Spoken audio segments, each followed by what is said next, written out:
When it is you came here to Canada, I take my good self and leave Trinidad, come here in 1999 to study theater directing.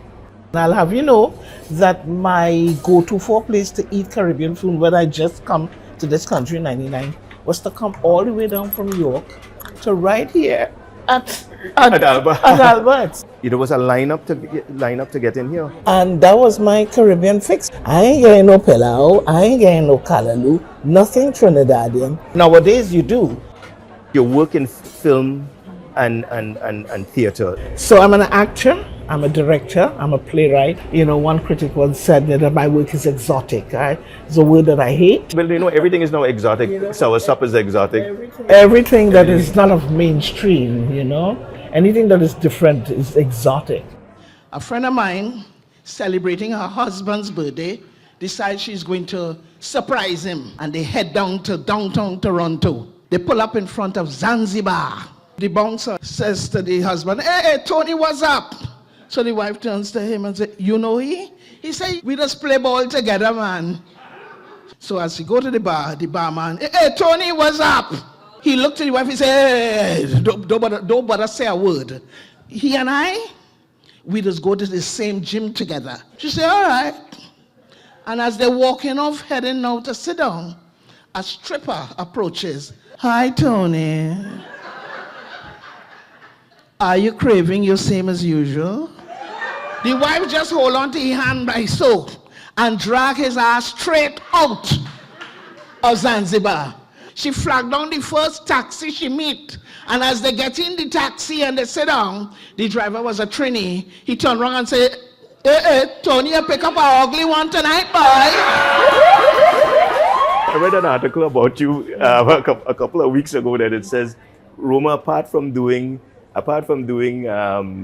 activism and theater, and she's doing like 10 jobs. I use my cultural heritage to create art, right? And I'm also a comedian who loves to cook. How did that come about? I often say it's my moonlighting gig. Sweet Hand Delights. Over the years, my friends keep saying to me, Rhoma, you should sell this, because they liked my cooking. But I put God out my mind one day and just decided, you know what, I'm going to do this. And I decided I will go with pastels and black cake and sorrel and ginger beer. And the thing went like hot hops, Roger. This is what I like about cooking and the work that I do with Sweet Hand Delights is that I use the culinary traditions of my cultural heritage and reimagine that in the way in which I will cook and present foods. A simple thing like saltfish buljol. It came to us from the Portuguese. It was a Portuguese tradition of preparing saltfish. So back home we made saltfish buljol with onions, plenty onions, the saltfish. But my saltfish buljol has sweet peppers, plenty onions, and a tad bit of garlic and some lime juice. And then with the cilantro herb in it gives it another kind of spin on the taste.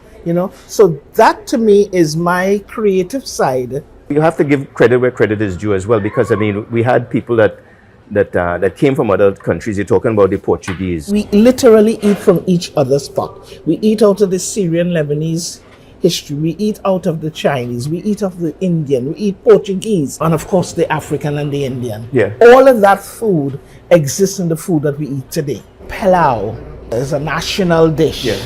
Enslaved bodies ate a lot of what we call ground provision. Rice was never part of our diet. No, it was never. It's when the Indian indentured laborers came, rice became part of our national diet. There's a kind of wet pelau and there's a dry pelau. The wet pelau is the pelau coming from the Indian heritage. And the dry pelau is the African heritage. All these different dishes came from different cultures that existed in Trinidad.